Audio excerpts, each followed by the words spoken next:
There is usually all types of bread making going on in our kitchen in a week, and I just wanted to take you along so you could see some of the things that we might have to enjoy with our potato flake starter. I'm also trying out something new. Come along and join me. I'm so glad that you're here today.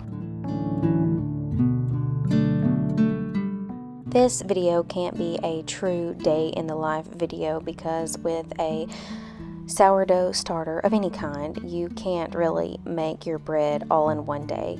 Now, there are some ways to speed up your process or some ways to kind of work around that, but a lot of the times it's going to take multiple days, especially if you're making lots of things. So the night before, I'm going ahead and mixing up some dough to make some bread loaves and some dinner rolls for us to have for dinner. I have a bread loaf recipe over on the blog as well as the dinner roll recipe. However, right now I'm actually making one big batch. Typically, I will use oil, like canola oil or vegetable oil, in my bread loaves. It actually calls for peanut oil on the classic original recipe that's been passed down, and many people have this recipe, but I do share it on the blog so that you can have easy access to it. It calls for peanut oil. I have never used peanut oil because it's more expensive and I didn't want to buy it. So I tried to see if it would work with vegetable oil and it worked great, so I haven't tried anything else. However, with my dinner rolls, I do think it tastes better with melted butter, but right now I'm being kind of lazy and didn't want to make a separate batch. So I just went ahead and mixed it all together with oil. The bad thing was you could taste the oil just a tidbit on the rolls because of the bottom of them. They were more done, so that oil flavor kind of stood out. The next morning, after my dough has risen, I went ahead and lined my baking pans with some parchment paper. Now I do this two different ways because these two bread pans that I got, my mom got them for me for Christmas and I'm super excited to use them. My sister, she also makes potato flake starter sourdough bread and things like that, and she has these same pans and told me how much she loves them, and I think I'm going to really love them too, but I wasn't sure how well they would work as far as being non-stick, so I wanted to be sure that they would not stick, so that's why I put the parchment paper in there. With one of them I did just the bottom, and the other one I lined the whole thing except for the short sides. I actually still had a lot of trouble getting them out, so I think I'm going to use a lot more oil or maybe try a different type of oil to oil it with to help it not stick so much. So once I get the dough out, you divide it up into 3 portions. This would be perfect for making 3 loaves, or like I did, I used 2 parts for bread loaves and 1 section for dinner rolls. I'm also kind of trying out a few different folding, rolling, shaping techniques because I wanted to see if it really made much of a difference on how I shaped the dough. I do know that it is important to kind of deflate your dough. You want it to get that good second rise. If you don't deflate it all the way, it is more likely to have some big air bubbles, especially at the top. That doesn't really make any difference as far as how it tastes, but it's a little bit difficult to have a sandwich on a piece of bread that has a huge hole in it. And we do like to use this for sandwich loaves. My boys, well, one in particular, absolutely loves PB&J, and he has been so excited to have them this week. I don't know why, but I haven't made loaves of bread in a while. I guess I've just been too busy experimenting and making other types of breads and making things with my starter, so I just haven't gotten around to making any bread loaves lately. So now I'm getting ready to shape the rolls. I do like to form it into a nice ball, get it nice and tight with a shiny, almost exterior. This helps whenever you're shaping the rolls to have a nice smooth surface on the top, which will make your final product, your final rolls, look so much nicer and smoother on the top. I divided this ball into 16 different portions, shaped each individual roll, placed it into a greased 9-inch pan, and then I will cover that with saran wrap. I like to use saran wrap because it prevents the tops of the rolls from drying out. You don't want to use just a wet tea towel because eventually it will dry and then the tops of your rolls will get crusty, and not that it would make it inedible, it just wouldn't look as nice, maybe not have as nice of a texture. The next thing I'm getting started on, I made some other batter last night that I didn't get a video of, which is some crumpet batter. I have been testing this recipe out a few different ways many times, and I have gotten such inconsistent results, which is why I haven't shared this on my blog yet. I feel like every time I get maybe 1 or 2 crumpets that have nice holes, and then the rest are not very holy. They just don't have very many holes. I've tried changing the temperature. I have tried using less batter, more batter, thinner batter, thicker batter. I'm just going to keep testing it till I get it right. They always taste delicious, but I just want that classic holy crumpet that you would get in England or in New Zealand, which is where I learned about them, and I've talked about them before. If you have seen any of my other videos, you probably remember me talking about them then, and how we like to get them from Trader Joe's whenever we are close to one. But I would like to be able to make them myself, especially using the sourdough, which is so much easier for our bodies to digest.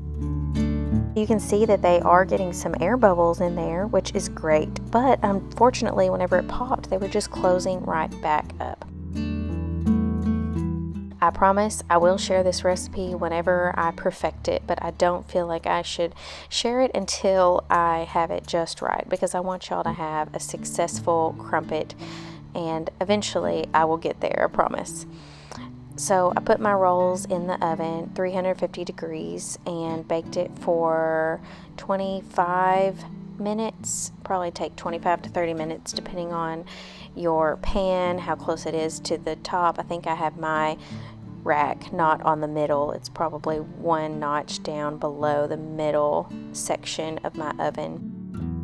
The reason I keep it like that is because a lot of times I will put my bowls in there with the oven light on only to help my dough rise overnight, and I just don't like moving it around. That's just me being lazy, I guess. I'm getting started making another type of dough. This is going to be our Dutch baby. I have been experimenting with this recipe as well, and I feel like it is ready to be shared. So it will be over on the blog, and I can post a link in the description below so you can find that easily. While I am mixing this up, I think that I need to go ahead and feed my starter because I have used it up. Not all of it, obviously, but I have used up the most that I probably should before I feed it again.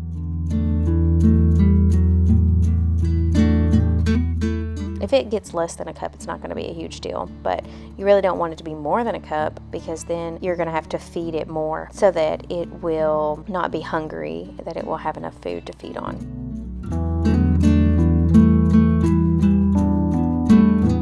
I do put a plastic lid on mine, and I do it fingertip tight. This is actually a special lid that is for having straws in the middle, so it has like a little silicone in the middle with a little stopper. I like this because that silicone allows gases to come out, and I know that it's never going to just like pop open and explode. I pull out my dinner rolls, and this is actually late in the evening. We have these for dinner the next night, so I reheat them and baste them with some butter. But tonight I wanted to go ahead and get them baked because they were risen and ready to cook. While they were cooking, that's when I made this Dutch baby batter. Basically, to start out, you're just going to mix 1 cup of starter, 1 cup of all-purpose flour, and you're going to let that ferment overnight. The next morning, you'll add the rest of the ingredients before you bake it in the oven. So my bread loaves turned out pretty good. For some reason, I expected them to rise a bit more, and probably would have if I had left them out a little bit longer. It was already like 10 o'clock. I did not feel like staying up, and now I'm looking at the clock on the oven. I think it's about 10 o'clock. I can't actually see. It's too tiny for me.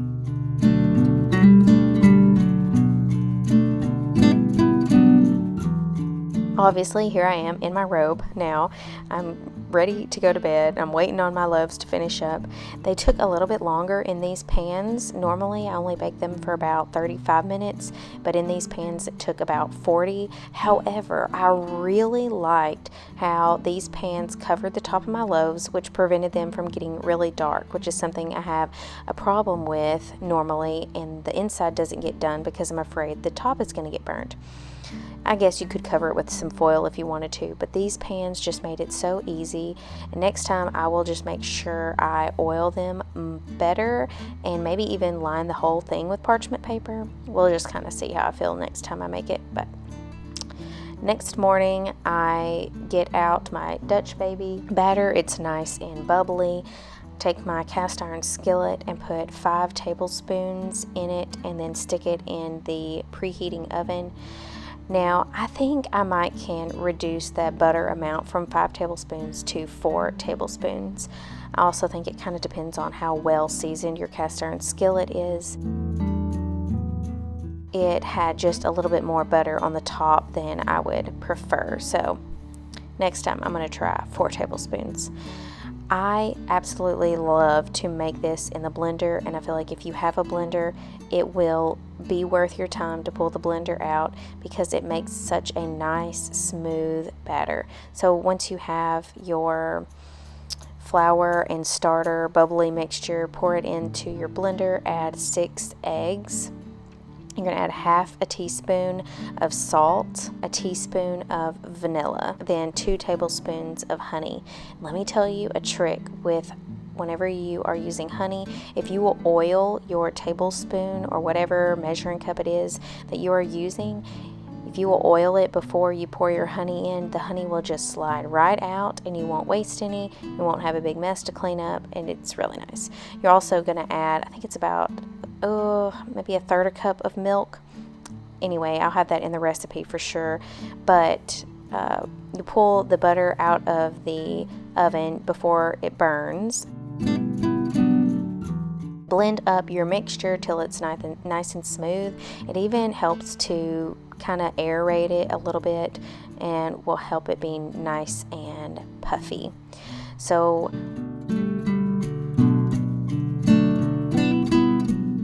while I'm waiting on my oven to finish preheating, I decide it is time to make some coffee. It is too early in the morning to not have my coffee, so I get that going. And of course, as soon as I finish making my coffee, the oven is preheated, and now I've got to get it going. I'll pour the batter from the blender, which I have a Vitamix blender. I did get it. It was a thrift find by my cousin, and he found it for me in Florida, and it was a great deal. If you ever have the chance to get a Vitamix, it really is worth it. It is such a nice blender, and I feel like it is going to last us for years and possibly our life, as long as I don't use it too much, maybe. Anyway, I have to be really careful whenever transferring this to the oven because I don't want to slosh it around. Whenever you put it in, you do not want to open the oven until it has been at least 15 minutes. If you open the oven before it has been cooked enough, it can deflate. So speaking of my mixer, it has a cleaning setting. All you have to do is fill it halfway with water and a small squirt of dish soap, and then put it on there, and it will clean itself for you. So the Dutch baby comes out, and it is delicious. You can tell how puffy it is. It was so yummy.